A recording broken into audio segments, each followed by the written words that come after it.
নমস্কার, listen on Bengali audio story চ্যানেলে আপনাদের সবাইকে স্বাগত। আজ শোনাব আপনাদের একটি সুন্দর ছোট গল্প। শ্রীযুক্ত প্রতুল চন্দ্র গুপ্তের লেখা ঠাকুমার গোয়েন্দাগিরি। সাবস্ক্রাইব করে আমাদের পাশে থাকবেন, আর যারা ইতিমধ্যেই সাবস্ক্রাইব করেছেন তাদের অসংখ্য ধন্যবাদ। বিকাশরা কলকাতার লোক নয়, ঝারসুগুড়ায় থাকে, কলকাতা থেকে কয়েকশো কিলোমিটার দূরে। তার ঠাকুরদার আগে থেকেই থাকে। ঠাকুরদার বাবা এদিকে বিস্তর জমি জমা কিনেছিলেন। সব জমি যে ভালো ফল দিয়েছে তা নয়, তবে সরকার কিছু জমি বছর 40-50 আগে কিনে নিয়েছেন। সেগুলো থেকে লাভ বেশ ভালো। ঠাকুমাকে নিয়ে মাস 6 জন্য বিকাশ কাশিতে এসেছে। তিনি প্রায়ই বলেন, তারা ছিলেন সেকালে লক্ষ্মীমন্ত লোক, আর তোরা এমন উড়নচণ্ডী হলি কি করে? কিছুতেই মন নেই, যা পাচ্ছিস তাই উড়িয়ে দিচ্ছিস। মধুপুরের বাড়িটা কিনতে না কিনতেই দিলে সেটাকে 2000 টাকার কমে বিক্রি করে। এতে কার লাভ হলো শুনি? আসলে মা লক্ষ্মী ঘরে আসতে না আসতেই তোরা তাকে বিদেয় করতেই ব্যস্ত। আর তো ঠাকুরদাকে দেখতো, যা ধরেছেন তাই সোনা হয়ে গেছে। লোহা ধরতে না ধরতেই সোনা। দেখেই তো লোকে শেখে, তোরা কিছুই শিখলি না। আমি আর কদিন আছি, আমি চলে গেলেই বুঝবি। বুড়ি ঠিক কথাই বলেছিল। সেদিনও ঠাকুমা এই কথাই বলছিলেন। বিকাশ বলল, ঠাকুমা অত রেগে যাচ্ছ কেন? আগে আমার কথাটা শোনো। একজন দক্ষিণের খুব বড় লোক, কালাহাঁড়ির বড় ব্যবসায়ী, দেখতে এসেছিলেন। তাদের পছন্দ হয়ে গিয়েছে শুনলাম। ক লাখ পাওয়া যাবে কে জানে। ঠাকুমা তাতে আরও রেগে গিয়ে বললেন, ওসব ছেঁদো কথা রেখে দে, তার চেয়ে ঘরের কথায় আয়। পুজোর সময় যে কলকাতায় নিয়ে যাবি বলেছিলি সে কথা বল। এতদিনে বোধহয় থিয়েটারে সব টিকিট বিক্রি হয়ে গিয়েছে। শুনেছি তারা সুন্দরী নাকি 3 দিনের জন্য কলকাতায় আসবেন। আমার কপালে কি তাকে 3 দিন দেখা আছে? বিকাশ বলল, নিরাশ হয়েও না ঠাকুমা, ধৈর্য ধরে থাকলে সব হবে। ঠাকুমা বললেন, তবে সে কথাই হোক। 3 দিন বক্সে বসিয়ে বেশ ভালো থিয়েটার দেখাবি কিন্তু। সেই জায়গাটা কি সুন্দর, যেখানে তারা সুন্দরী বলছেন, জনা চাহে প্রতি বিধিত শীতে। সেই জায়গাটা যতবার দেখেছি ততবার আমি আর চোখের জল ধরে রাখতে পারিনি। বিকাশ, তুই তো রেকর্ড শুনেছিস নিশ্চয়ই। বিকাশ বলল, সেসব রেকর্ড তো এখন পুরনো হয়ে গিয়েছে, সেরকম আর ভালো বাজে না। ঠাকুমা বললেন, খোঁজ করলে দেখবি এই বাড়িতে এখনো হয়তো 2টো রেকর্ড পড়ে আছে, কেউ তো বাজায় না এখন। আয় দাদা, এই ছুটিতে আমরা দুটিতে গিয়ে আবার জনা দেখে আসি। বিকাশ বলল, দুটিতে আবার কি করে হবে? দুটি করে হলেও থিয়েটারকে 10 জনের টিকিট দিতে হবে। অত টিকিট কি আর পাওয়া যাবে? ঠাকুমা একটু রেগে গিয়ে বললেন, আমাদের কাছ থেকে জমি কেনার সময় মনে ছিল না যে এসব টিকিট আমরা চাইতে পারি? এখন ওসব ফ্যাচাং তুললে চলবে কেন? তার চেয়ে চল এক্ষুনি কর্তাকে কলকাতায় একটা চিঠি লিখে দিই। লেখা থাকবে, এই চিঠিকে টেলিগ্রাফ বলিয়া মনে করিবে। তোমার উত্তর পাইবার আগে আসে রাবড়ি ও 2টি মর্তমান কলার ভোগ ছাড়া আর কিছু খাওয়া হইবে না। অত্র ভালো, তোমার চিঠি না পাওয়া পর্যন্ত কিরকম উৎকণ্ঠায় দিন কাটাইতেছি বুঝিতে পারিতেছ। পুনশ্চ আকাশে বিকালে মাঝে মাঝে মেঘ করিতেছে, কিন্তু ঝড় জলের কোনো সম্ভাবনা নাই। তাহার উপর পাঁজিতে দেখিলাম দেবী এবার নৌকায় আসিবেন। কাশীকে নরককুণ্ড বলিলে পাপ হওয়া সম্ভব, কিন্তু এরকম নরককুণ্ড পৃথিবীতে আর আছে কিনা জানা নাই। বাজারে এখনো ভালো করিয়া কপি উঠে নাই, জিনিসপত্রের দাম অসম্ভব বাড়িয়াছে। এসব দুঃখের কথা বলিতে আরম্ভ করিলে শেষ করা যায় না। আর লিখিতে গেলেও পোস্টকার্ডে জায়গা হইবে না। যাই হোক, সুখবর জানাইতে বিলম্ব করিও না, উত্তরের আশায় রইলাম। এই চিঠি শুক্রবার ডাকে দেওয়া হয়েছিল। শনিবার এসে পৌঁছল কলকাতায়। সেদিন বিকেলেই বিলি হয়ে গেল। তখনকার ডাক বিভাগ আর একটু তৎপর ছিল। চিঠিটা সন্ধ্যের একটু আগে সুনীত মিত্র মশায়ের হাতে পৌঁছল। তখন আন্দাজ বিকেল 5টা। তিনি বেরোচ্ছিলেন। চিঠিটা হাতে নিয়েই গাড়িতে উঠলেন। চিঠিটা দুবার পড়লেন, তারপর ভাবলেন টিকিট যখন কিনতেই হবে তখন একবার সুরঙ্গমা থিয়েটার হয়ে যাওয়াই ভালো। তার সঙ্গে নিমু নামে এক ছোকরা সবসময় থাকত। তিনি বললেন, ওহে নিমু, গাড়িটা তো একবার ঘোরাতে হচ্ছে, একবার থিয়েটারে যাব। নিমু বললে, এখন সেখানে গিয়ে কি করবেন স্যার?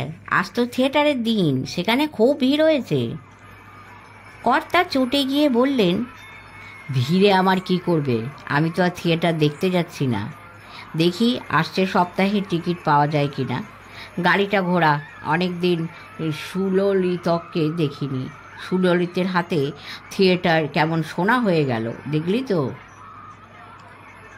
থিয়েটার বাড়িতে পৌঁছে কর্তা নামার জন্য তোড়জোড় করতে লাগলেন। চাদরটাকে গুছিয়ে বাঁ কাঁধে রাখলেন। এক পায়ের জুতো খোলা ছিল, সেটাকে পায়ে গলিয়ে সন্তর্পণে ফুটপাতে পা দিলেন। লবিতে খুব ভিড়, তাও ঠেলে ঠুলে টিকিট ঘরের দিকে এগোলেন। টিকিট বাবুকে বললেন, সুললিতবাবু এসেছেন? ও এখনো আসেননি? আচ্ছা, সে যাগে। আসছে বৃহস্পতিবার আমাকে 10খানা টিকিট দিতে পারবেন সামনের সারিতে? টিকিটবাবু মাথা ঝাঁকিয়ে জানালেন, হ্যাঁ পারবেন। এই বলে ড্রয়ার থেকে টিকিটের বই বার করলেন। এমন সময় এক কাণ্ড ঘটে গেল। কর্তা কেবল পার্স বার করতে যাচ্ছেন, ঠিক সেই সময় পিস্তল ছোঁড়ার 2টি আওয়াজ হলো। কর্ডাইটের মৃদু গন্ধ ছড়িয়ে পড়ল। নিমু পড়তে গিয়েও সামলে নিল, কিন্তু কর্তামশাই সেই যে মাটিতে পড়লেন, আর উঠলেন না। টিকিট কাউন্টারের ভদ্রলোক উঠে এসে কর্তামশাইকে ধরতে যাচ্ছিলেন, কিন্তু ক্যাশ পাছে বেহাত হয়ে যায় এই আশঙ্কায় আরেকজন ভদ্রলোক সেখানে উপস্থিত ছিলেন। তিনি থানার ছোটবাবু। সবে মাত্র অন্য পাড়া থেকে বদলি হয়ে এই পাড়ায় এসেছেন। তার কাজ ছিল পাড়ার লোকদের মুখ চিনে রাখা। আগে তিনি এই বড়তলা থানায় ছিলেন। তিনি হেঁকে বললেন, এই ফারাকসে। তারপর নিজের ভুল বুঝতে পেরে চেঁচিয়ে বললেন, কেউ কাছে আসবে না। এর মধ্যে কোথা থেকে পুলিশের কয়েকটা ভ্যান এসে দাঁড়ালো। তখনকার মতো রাস্তাঘাট বন্ধ হয়ে গেল। টিকিট বিক্রিরও ঘাটতি। এর মধ্যে গেট বন্ধ হয়ে গিয়েছে। বাইরের লোকেরা ভিতরে আসতে পারছে না বলে চেঁচাতে লাগলো, আর ভিতরের লোকেরাও বাইরে যেতে পারছে না বলে চেঁচামেচি শুরু করলো। কর্মকর্তারা নোটিশ টাঙিয়ে দিলেন, অদ্য বিশেষ কারণে অভিনয় হইতে পারিল না। আগামীকাল সন্ধ্যা 6টায় যথারীতি অভিনয় হইবে। দর্শকদের সহানুভূতি কামনা করি, ত্রুটি মার্জনীয়। কলকাতায় সন্ধ্যা নেমে এলো। সুনীত মিত্রমশাইয়ের গাড়ি যেখানে দাঁড়িয়েছিল, পুলিশের লোকেরা তার চারদিকে চক দিয়ে দাগ কেটে দিল এবং থিয়েটারের কাছ থেকে লোকজনদের জটলা সরিয়ে দিতে লাগলো। থেকে থেকে ফ্ল্যাশ বাল্ব জ্বলছে দেখে বাইরের লোক দাঁড়িয়ে যাচ্ছে। বম্বে সিনেমায় এই ধরনের দৃশ্য তো লোকে হামেশাই দেখছে, তাই তত কৌতূহল হলো না। পরদিন কলকাতা সকালের কাগজে খবর ছাপা হলো, বিখ্যাত ধনকুবের সুনীত মিত্র অকস্মাৎ আততায়ীর গুলিতে পরলোক গমন করিয়াছেন। আততায়ী বলা বাহুল্য, তাহার কোনো পরিচয় চিহ্ন রাখিয়া যায় নাই। খবরের কাগজে একদিন পরে আরও খবর বার হলো। সুনীত মিত্র মহাশয় লেখাপড়ায় কী রকম ভালো ছিলেন এবং অল্প বয়সেই স্কুলে সবাই পরীক্ষার ফল দেখে ধন্য ধন্য করত, এই সব খবর। সে রাত্রে ট্রেন যখন মোগলসরাই ছেড়ে এলো, তখনও ট্রেনের যাত্রীরা এ খবর পাননি। ঠাকুমা এক ভাঁড় রাবড়ি আর 2টো মিষ্টি খেয়ে শুয়ে পড়লেন। বললেন, আমার আর কলকাতায় যাওয়ার আগে খাবার রুচি হবে না। তার নাতি বিকাশ লুচি, আলুর দম, চাটনি ও 2টো পেঁড়া খেলো। তারপর চাদর মুড়ি দিয়ে শুয়ে পড়ল। ঘুম আসতে দেরি হলো না। রাত্রে একবার স্বপ্নে দেখল কর্তা তাকে বলছেন, কিরে, কটার টিকিট চাই তোর? তার চেয়ে বরং থিয়েটারটাই কিনে নে, এতে লাভও হয় খুব। বিকাশ টর্চ জেলে ঘড়ি দেখল, ভোর হবার এখনো ঘন্টা দুয়েক বাকি আছে। বর্ধমানে ট্রেন এসে থামতে না থামনেই শুনতে পেল হকাররা হাঁকছে, গ্রে স্ট্রিটে দারুণ কাণ্ড, দারুণ খবর, দারুণ খবর, থিয়েটারে খুন, থিয়েটারে খুন। পুলিশ তো হয়রান হয়ে পড়েছে, এর উপরে যে খবর বেরিয়েছে তার সঙ্গে পাঠকদের ইতিমধ্যে পরিচয় হয়েছে। থিয়েটারে খুন, থিয়েটারে খুন। ঠাকুমা বললেন, কি দেখছিস রে বিকাশ, কাগজে কি বেরিয়েছে? ছবিটা যেন চেনা চেনা লাগছে। বিকাশ তো স্তম্ভিত, কিন্তু তখনকার মতো ঠাকুমাকে সে কিছু বলল না। এর মধ্যেই হাওড়ায় ট্রেন এসে দাঁড়ালো। বিকাশের বাড়ি থেকে দুটো গাড়ি, অনেক লোকজন সঙ্গে এসেছিল। স্টেশনে সাদা কাপড় পরা কয়েকজন পুলিশের লোকও ছিল। তাদের মধ্যে একজনের সঙ্গে বিকাশ কলেজে পড়েছে। সে বিকাশকে বলল, তুই চট করে একবার বাড়ি থেকে ঘুরে আয়, আমি আপিসে আছি, তোর কাছ থেকে খবর নেব। ঘন্টা দুয়েক পরে বিকাশ এসে দেখল ইন্সপেক্টর নাড়ুগোপাল শিকদার টেবিলে বসে আছে, সামনে আরও দুজন লোক। তাদের সে তখন ভাগিয়ে দিল। নাড়ুগোপাল বলল, চল পাশের ঘরে গিয়ে বসি, সব কথা তোর মুখ থেকে শুনি আগে। তোর ঠাকুরদা কি আগে থেকে হুমকি টুমকি পেয়েছিলেন কিছু? লোক তো ভালোই ছিলেন, দান ধ্যানও ছিল শুনেছি। বিকাশ বলল, সেসব ভাই আমি কিছু বলতে পারবো না, কি থেকে যে কি হয়ে গেল। এর মধ্যে একটা ঘন্টির আওয়াজ হলো। নাড়ুগোপাল বলল, এই রে, বড়বাবুর তলব পড়েছে। এখন তো উঠলাম, বিকেলে প্রেসিডেন্সি কলেজের সামনে পুরনো বইয়ের দোকানগুলোর কাছে ঘোরাঘুরি করিস, দেখা হয়ে যাবে। আর যদি না হয় তাহলে বুঝবি আটকা পড়েছি। পুলিশের কাজ তো কিছুই ঠিক নেই, আমি পরে তোর সঙ্গে দেখা করব। বিকাশ বলল, তাহলে পিছনে দরজা দিয়ে বেরিয়ে যাই, যত কম লোকের চোখে পড়ি ততই মঙ্গল। নাড়ুগোপাল বলল, সেই ভালো, এখনকার সবই তো তুই চিনিস। বিকাশের সামনে একজন লোক হেঁটে যাচ্ছে। তাকে দেখে হঠাৎ কেন যেন তার নিজের কথা মনে হলো, কিন্তু তার কাছে যাবার আগে সে ডান দিকে ঘুরে ঈশ্বর মিল লেনে ঢুকে গেল। বিকাশ কিছুদিন লোকটিকে অনুসরণ করলো, কিন্তু ঈশ্বর মিল লেন যেখানে বড় রাস্তায় গলিতে এসে মিশেছে, সেখানে এসে আটকে যাওয়া বিচিত্র নয়। তার সামনে মোটর গাড়ি, পিছনে বয়েলের গাড়ি, আটকে তো যাবেই। বিকাশ মনে মনে ভাবল, এত বাধা পড়লে আমি তো কোন ছাড়, শার্লক হোমসও লক্ষ্যে পৌঁছতে পারতেন না। অনুসরণের চেষ্টা করে লাভ নেই। পরদিন সকাল 7টায় চা খেতে বসে বিকাশ শুনল তার ফোন এসেছে। ফোনে নাড়ুগোপালের গলা। নাড়ুগোপাল বলল, শোন, তোর সঙ্গে কথা আছে। আপিসে আসবো? না না, আপিসে আসার দরকার নেই, আমি তো কাল যেতে পারিনি। তুই আজ সন্ধ্যা 6টায় আবার আয় প্রেসিডেন্সি কলেজের সামনে বইয়ের দোকানে। ঠিক আছে, তাই হবে। সেপ্টেম্বর মাস, দিনের আলো তাড়াতাড়ি চলে যায়। রাস্তার আলো কোনো দিন জ্বলে, কোনো দিন জ্বলে না। সেদিন চলেছিল। ওরা দুজনেই এক চক্কর ঘুরে নিয়ে গোল দিঘির সামনে গিয়ে বসল। বেঞ্চিতে আর এক ভদ্রলোক বসে বিড়ি খাচ্ছিলেন।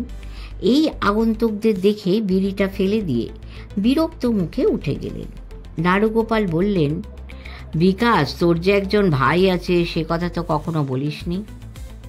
বিকাশ বলল, দেবুর কথা বলছিস তো? সে আমার আপন ভাই নয়, এজন্য বলিনি। আর আমাদের কোনো দেখা সাক্ষাৎও নেই, তার বাবা মাকেও বেঁচে নেই। ও বাইরে বাইরে থাকে, ঠাকুরদা ওকে দু চোখে দেখতে পারতেন না। তা যদি বলিস, উনিও তো আমার আপন ঠাকুমা নন। ছেলেবেলায় আমার বাবা মা মারা গিয়েছিলেন, ওরাই মানুষ করেছেন। রক্তের সম্পর্ক যে বিশেষ আছে তা নয়। মানুষ আর হলাম কোথায়, বড় হয়েছি মাত্র। নাড়ুগোপাল বলল, তুই উইলের কথা কিছু জানিস? দাদুর বাবা অর্থাৎ আমার প্রপিতামহ মরবার আগে একটা উইল করে গিয়েছিলেন। তার একটা শর্ত, তার ছেলে অর্থাৎ আমার ঠাকুরদার মৃত্যু হলে সম্পত্তি ঠাকুমা পাবেন, কিন্তু তিনি কিছু বিক্রি করতে পারবেন না। দুজনের মৃত্যু হলে সমস্ত সম্পত্তি একটা হাসপাতালে দিয়ে দেওয়া হবে। দেবু শুনলাম অন্য একটা উইল বার করে বলছে ওটা জাল। আসল উইলে নাকি আছে কর্তার মৃত্যু হলে সম্পত্তির 8 আনা দেবু পাবে, বাকি 8 আনা ঠাকুমা তার জীবদ্দশায় ভোগ করবেন। তার মৃত্যু হলে তার সমস্ত সম্পত্তি হাসপাতালে দিয়ে দেওয়া হবে। কিন্তু তুই এসব কথা জানলি কি করে? নাড়ুগোপাল সে কথার কোনো উত্তর না দিয়ে বলল, পুলিশের চোখ সব জায়গায় ঘোরে তা তো তুই জানিস, তাদের হাতও খুব লম্বা। বিকাশ বলল, দেবু এখন কলকাতায় এসেছে, আমাদের সঙ্গে একই বাড়িতে উঠেছে। তোর ঠাকুমার রিয়াকশন কি হলো?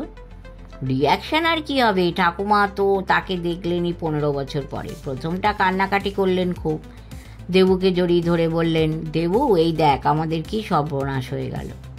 এই বলে ঠাকুমাও যত কাঁদেন দেবুও তত কাঁদে। তুই কি করলি? আমি আর কি করব, ছেলেরা হাও হাও করে কাঁদলে আমার কি রকম খারাপ লাগে। আমি তাড়াতাড়ি পালিয়ে এলাম। হ্যাঁ, তা বেশ করেছিস। এদিকে আমার মাথাতেও একটা প্ল্যান এসেছে। বিকাশ বলল, তোর প্ল্যানটা একবার শুনি। আমি কিন্তু দাড়ি গো পরচুলা পড়তে পারবো না, থিয়েটারের উপর আমার চিরকালের বিতৃষ্ণা। না না, তোকে সেসব কিছুই করতে হবে না, পাউডার পর্যন্ত মাখতে হবে না। যদি না তুই নিজে চাস, আমরা পার্ক স্ট্রিটের একটা বড় হোটেলে একদিন লাঞ্চ খেতে ঢুকবো। কবে দেবুকে সেখানে পাওয়া যেতে পারে পুলিশই তোকে সে খবর দেবে। শুধু একটু ঘুরতে হতে পারে, এই যা। আমরা সামান্য পিছনে বসবো, তুই শুধু ভালো করে দেখবি সে তোদের দেবু কি না। তার 2-1 দিন পরেই হয়তো পুলিশের রিপোর্ট এসে যাবে। বিকাশ বলল, ভালো জায়গায় যদি খাওয়াস আমার আপত্তি নেই। পার্ক স্ট্রিট হলে কি হবে, সব জায়গার রান্না কিন্তু ভালো না। নাড়ুগোপাল বলল, সে তোকে ভাবতে হবে না, ভালো জায়গাতে নিয়ে যাব। তো চোখ কেমন সে কথা বল, চিনতে পারবি কিনা বল। চিনতে পারবো বলেই তো মনে হচ্ছে। যাই হোক, দিন 5 পরের দিন ঠিক হলো। পার্ক স্ট্রিটের একটা নাম করা হোটেলে দেবুর টেবিলে তুষারি পিছনে এসে টেবিল বুক করা হয়েছে। দরজার সামনের টেবিলে সাদা পোশাকে 2 জন পুলিশ স্প্যাগেটি খাচ্ছে। স্প্যাগেটি কি জিনিস তারা আগে জানতো না। তাদের বেজার মুখ দেখে মনে হলো খাওয়া তাদের পছন্দ হয়নি। দেবু এসে প্রথমে ক্লিয়ার চিকেন স্যুপ নিল, সেটা শেষ করে স্মোকড হিলসা নিল। পিছনে বিকাশরা তো অত খরচ করতে পারবে না, তারা লেমন স্কোয়াশ উইদাউট সুগার ও মাছ ভাজা নিয়ে বসলো।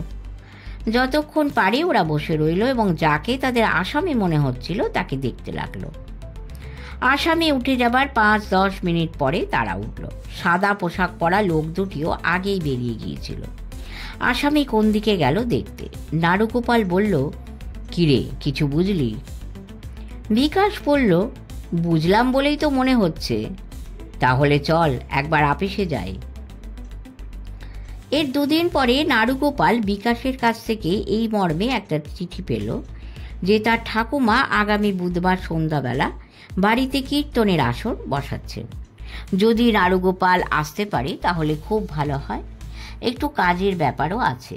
পুনশ্চ করে লেখা আছে, তুই ধুতি পাঞ্জাবি পরে আসিস যেমন সবাই আসে কীর্তনের আসরে, ট্রাউজার বুশশার্ট পরে আসবি না। নাড়ুগোপাল 2-1 বার ভাবল, তারপর যথাসময়ে আবদির পাঞ্জাবি, তাঁতের ধুতি ও উপরে একটি উড়ুনি চড়িয়ে বিকাশদের গ্রে স্ট্রিটের ঠিকানায় গিয়ে উপস্থিত হলো। রামচন্দ্র অধিকারী কীর্তন ভালোই করেন, সেদিনও খুব জমেছিল। সবাই তন্ময় হয়ে শুনছে। তখন গান হচ্ছে, বধুয়া চলে গেল যবে মধুপুরে। এমন সময় বিকাশ শুনল তার কানের কাছে ফিস ফিস করে কে যেন বলছে, চলো তোমাকে মধুপুরেই নিয়ে যাচ্ছি। পিছন দিকে তাকিয়ে বিকাশ কোনো চেনা মুখ দেখতে পেল না, কেবল দেখল হাস্যমুখ পুরুষ্টু গোঁফলা এক ভদ্রলোক সামনের দিকে তাকিয়ে আছেন। গানের 1 কলি শেষ হয়ে গেল, 2য় কলি আরম্ভ হচ্ছে। এমন সময় কে যেন কর্কশ গলায় বলে উঠল, কেউ নড়বে না। আর 2 জন লোক কোথা থেকে উঠে দাঁড়িয়ে দেবুর হাত দুটো চেপে ধরল। দেবু চেঁচিয়ে বলল, এ কি করছো তোমরা? আমি কে জানো, এর ফল পরে বুঝতে পারবে। নাড়ুগোপাল বলল, খুব জানি, এতদিন ধরে তো তোমার খোঁজই নিয়েছি। তুমি জলন্ধরে কি করতে, তোমার কিসের ব্যবসা, সবই লেখা আছে পুলিশের খাতায়। এবার তুমি মধুপুরে চলো। ঠাকুমা এতক্ষণ একটি ধারে চুপ করে বসেছিলেন, যেন কিছুই বুঝতে পারছেন না। নাড়ুগোপাল বলল, গড় করি ঠাকুমা আপনাকে, কি করে চিনলেন আসামিকে? ঠাকুমা বললেন, হ্যাঁ, কেন চিনব না? তোমরা এত পুলিশের লোক হুলুস্থুলু না করলে আগেই ধরে ফেলতাম। নাড়ুগোপাল বলল, বলুন না তাও শুনি। ঠাকুমা বললেন, ছোটবেলায় আমাদের দেবু যখন কাঁদতো তখন সব সময় ওর একটা চোখে খুব জল পড়তো, আরেকটা চোখ ভিজত না। তা কীর্তন গান শুনে সেই দেবুর মায়া কান্না থেকেই ধরে ফেললাম যে এ দেবু সে দেবু নয়। তোরা তো আজকাল ইংরেজি স্কুলে পড়িস, বাংলা কিছুই শিখলি না। তা না হলে সত্যেন দত্তর কবিতাটা মনে পড়তো, একটি চোখে কাঁদে যখন আর একটা চোখ হাসতে থাকে। আগেকার কথা মতো তোদের ইশারা করলুম। বিকাশ জিজ্ঞেস করল, কি ইশারা ঠাকুমা? ঠাকুমা বললেন, সেই যে বলেছিলাম, 5টা 1 টাকা নোট নয় কিন্তু, কাঁচা টাকা একটা সিল্কের থলিতে পুরে কীর্তনিয়ার দিকে ছুঁড়ে দিলাম। সেই ঠুং শব্দ তো তোরা সবাই শুনেছিলি, নাড়ুগোপালকে তো আগেই বলা ছিল। নাড়ুগোপাল বলল, আবার গড় হই ঠাকুমা, আপনি যা কাণ্ড দেখালেন। বিকাশ বলল, ঠাকুমা এইবার চলো একটা থিয়েটার দেখে আসি। ঠাকুমা বললেন, থিয়েটারে আর দরকার নেই, তোরা বাড়িতেই যা থিয়েটার দেখালি। শেষ হলো একটা দুষ্টু মিষ্টি গোয়েন্দা গল্প। আশা করি আপনাদের ভালো লেগেছে। মন্তব্য করবেন, লাইক করবেন, শেয়ার করবেন এবং সাবস্ক্রাইব করে আমাদের পাশে থাকবেন। পরম করুণাময় আপনাদের মঙ্গল করুন।